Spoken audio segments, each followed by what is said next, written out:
So hello guys, welcome to your channel. So इस video में हम जो है वो बात करने वाले हैं SBI JEE एग्ज़ाम की। ठीक है,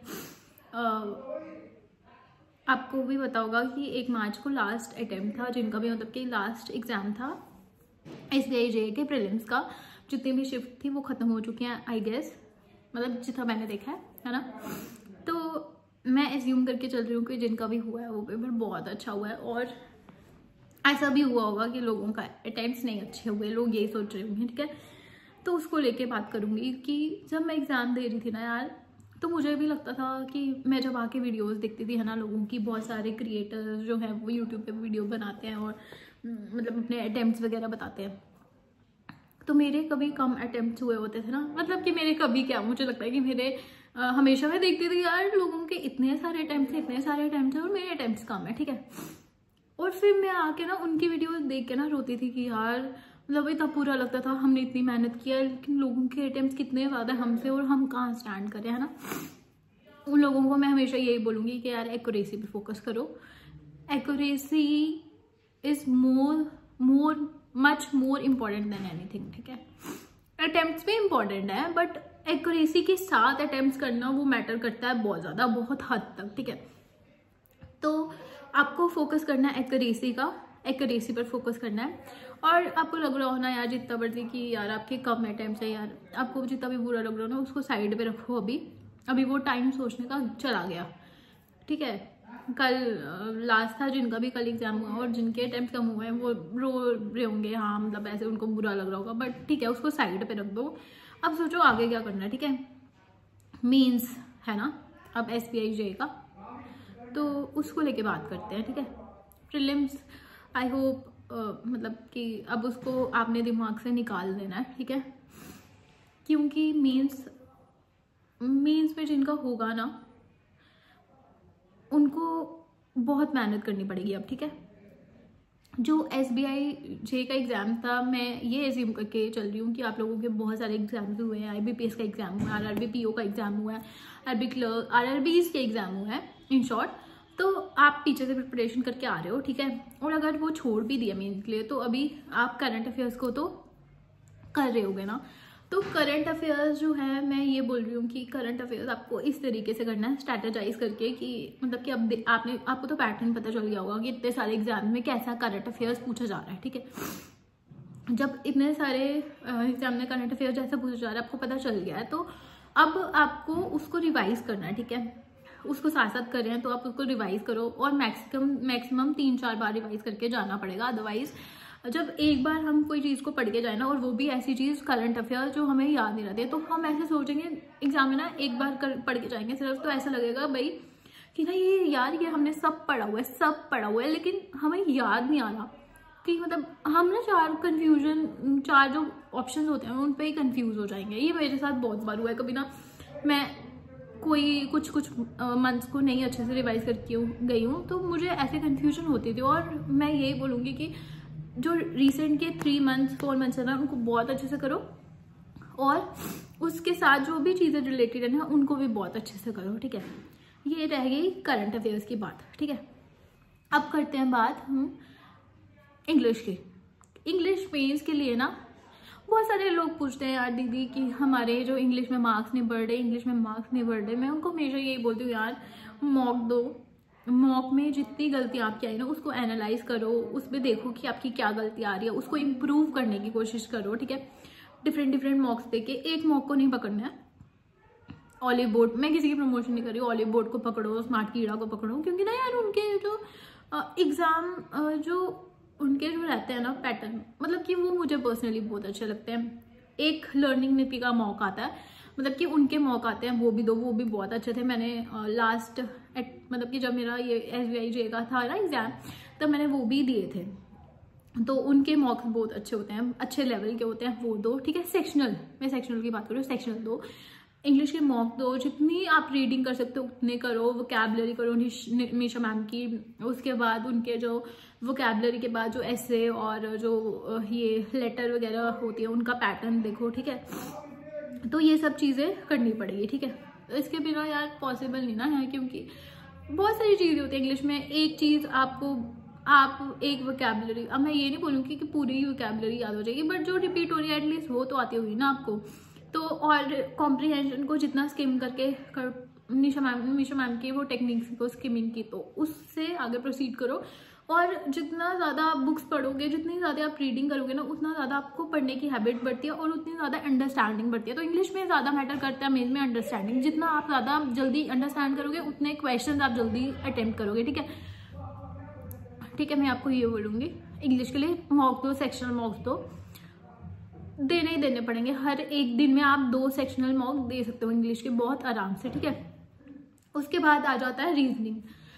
रीजनिंग में आपको मॉक देने हैं, मतलब मॉक तो मैं आपको सब सब्जेक्ट्स के लिए वो बोलूँगी ना कि आप सब सब्जेक्ट्स के मॉक दो। उसके बाद रीजनिंग में मैं बात करूँ तो रीजनिंग में अब आपको सेक्शनल के आप टॉपिक टेस्ट भी लगाने पड़ेंगे। और मैं सबको यही बोलूँगी कि क्रिटिकल रीजनिंग को हल्के में मत लो। ठीक है, क्रिटिकल रीजनिंग के मॉक्स लगाओ, टॉपिक टेस्ट लगाओ। जैसे स्मार्ट कीड़ा में आते हैं टॉपिक टेस्ट, उसके बाद ऑलिव बोर्ड में आते हैं क्रिटिकल रीजनिंग के टेस्ट। उसके बाद आप जो भी मतलब कि ये 2-3 प्लेटफॉर्म और भी प्लेटफॉर्म्स होंगे, उनके भी आप टॉपिक टेक्स्ट क्रिटिकल रीजनिंग के लगा सकते हो। एक बार समझो, उसके बाद अपनी अंडरस्टैंडिंग उसको लेके बनाओ, क्योंकि SBI JA में क्रिटिकल रीजनिंग के बहुत क्वेश्चन पूछे जाते हैं, मतलब कि और भी एग्जाम में पूछे जाते हैं। इसलिए मैं ये बोलूँगी कि कभी आपका पजल नहीं भी बने मेंस में ना, तो आप उसको पकड़ सकते हो, एटलीस्ट आपके मार्क्स सिक्योर हो जाएंगे उससे। क्योंकि पजल ऐसे रहता है कि भाई बना उस टाइम पे तो बना, नहीं बना तो नहीं बना, वो फंसा भी सकता है, वो हमें मतलब उस टाइम पे वो बन गया तो अच्छी बात है, नहीं बना तो हमारा पेपर खराब हो जाएगा। तो इसलिए पजल को पकड़ना है, लेकिन क्रिटिकल रीजनिंग को भी छोड़ना नहीं। मैं यही बात करूंगी। और मिसलेनियस को अच्छे से करो, जितनी आप प्रैक्टिस करोगे, जितने मॉक्स लगाओगे, उतनी ज़्यादा आपकी उसके स्पीड बढ़ेगी। बस यही है मैटर, और तो क्या ही करता है, क्योंकि रीजनिंग आप देते कब से मॉक देते आ रहे हो, कब से पढ़ते आ रहे हो, अब तो सारे एग्जाम खत्म हो गए और ये लास्ट एग्जाम है। ठीक है, रीजनिंग की स्ट्रैटेजी कुछ भी नहीं है, बस आपको क्वेश्चन पकड़ना है। जो आपको मीन्स में ना बस यही बात होनी चाहिए कि मीन्स में आपको बस ये पता होना चाहिए, आपको ये सीखना पड़ेगा मीन्स में कौन सा क्वेश्चन छोड़ना है और कौन सा पकड़ना है। तो वो मॉक से ही अंडरस्टैंडिंग बनती है कि भाई हमें ये क्वेश्चन पेपर में आएगा तो नहीं, हमें ये पकड़ना है, ये उस टाइम पे नहीं हो पाएगा, हमें कौन कौन से क्वेश्चन को पकड़ना है ये हमें पेपर देख के ही समझ आ जाना चाहिए। आपको गो थ्रू करना है पहले पूरे पेपर को, देन हमें उसमें से चूज करना पड़ता है भाई कि हम ये क्वेश्चन को पहले पकड़ेंगे, ये क्वेश्चन को बाद में पकड़ेंगे, ताकि हमारा टाइम वेस्ट ना हो। ठीक है, रीजनिंग की ये बात है। और क्वांट्स, लास्ट क्वांट की बात करूंगी तो क्वांट्स में भी मैं यही बोलूँगी, किसी का क्वांट स्ट्रॉन्ग होता है, किसी का क्वांट वीक होता है। मतलब किसी का एक सब्जेक्ट वीक होगा, किसी का दूसरा सब्जेक्ट वीक होगा। वो बहुत लकी लोग होते हैं जिनके सब सब्जेक्ट स्ट्रॉन्ग होते हैं। ठीक है, अब मेरा पर्सनली मैं बोलूँ तो मेरा क्वांट्स वीक था, वीक मतलब इतना अच्छा नहीं था जितना बाकी सब्जेक्ट्स थे। ठीक है, तो क्वांट्स के लिए मैं यही बोलूँगी जिनका वो बहुत अच्छा, जिनका बहुत स्ट्रॉन्ग सब्जेक्ट है वो तो सही है, वो पकड़े, मतलब जो भी वो पकड़ सकते हैं, DI वगैरह। ठीक है, मीन्स की जो टॉपिक वाली DI आती है वो, उसके बाद मिसलेनियस जो भी क्वेश्चंस आते हैं। तो अभी मैं बोलूँगी अगर स्ट्रैटेजी बताना हो क्वांट्स की तो इसमें भी मार्क्स देने पड़ेंगे आपको सेक्शनल। और मुझे पता है बहुत सारे लोग ये बोलते हैं कि यार दीदी मीन्स के ना क्वांट के मॉक में बनते नहीं है क्वेश्चन। मैं लिटरली बोल रही हूँ कि जब मैं मॉक दे देती थी ना, पहले तो मेरे को मॉक देने से डर लगता था, तो वो भी स्पेशली क्वांट का। ठीक है, क्योंकि मुझे पता था मेरे बनते ही नहीं है क्वेश्चन, और मैं यही सोचती रहती हूँ यार ये बन नहीं रहे तो एग्जाम में कैसे बनेंगे, है ना। बट फिर भी मैं उस डर को ना साइड रखती थी, मैं बोलती थी नहीं प्रिया करना पड़ेगा। ठीक है, क्योंकि उसके बिना कुछ चारा नहीं है। हम जितना मर्जी पढ़ लेना यार क्वांट, बट जब तक हम खुद क्वेश्चन उनको एनालाइज करके बनाएंगे नहीं ना, तब तक नहीं होने वाला कुछ। तो मैं यही बोलूँगी यार जितने मॉक्स हो सकते हैं उतने दो। मैंने हर्षल सर को मेंस के लिए फॉलो किया हुआ है और मैंने किसी टीचर को नहीं देखा। ठीक है, मेंस की बात कर रही हूँ तो हर्षल सर की वीडियो जितनी भी है, चाहे वो पेड में ले रहे हैं, अगर आपने पेड खरीदा हुआ है वेल एंड गुड। मैंने पेड लिया था उनका लर्निंग नीति का, पहले वो अनअकैडमी में पढ़ाते तो अनअकैडमी में मैंने पहले सब्सक्रिप्शन ली हुई थी, और उसके बाद जब सर लर्निंग नीति में गए हैं तो मैंने तब भी उनका परचेज किया था, क्योंकि मुझे पता था कि मैंने उनसे ही पढ़ना है, मुझे और किसी से समझ नहीं आती। तो अगर मैं क्वेश्चन सॉल्व करती थी तो उनके करती थी। उनकी जो यूट्यूब पे मैराथन चलती है, जो भी वीडियोस चलती है, उनको लाइव देखने के लिए नहीं बोल रही, उनको जब वो हो जाती है रिकॉर्डेड वर्जन, उसको ऑन कर दो और क्वेश्चन सॉल्व करते जाओ करते जाओ करते जाओ, जितने हो सकते हैं आपसे उतने करो। जो उनके पेड में है, उनके पेड का जो रिकॉर्डिंग होती है उनके, उसको सॉल्व करो, ठीक है। लाइव में जा सकते हो तो वेल एंड गुड, बट मैं पर्सनली लाइव में प्रेफर नहीं करती थी क्योंकि उसमें टाइम वेस्ट होता था। तो रिकॉर्डिंग जितनी आप सॉल्व कर सकते हो खुद करो।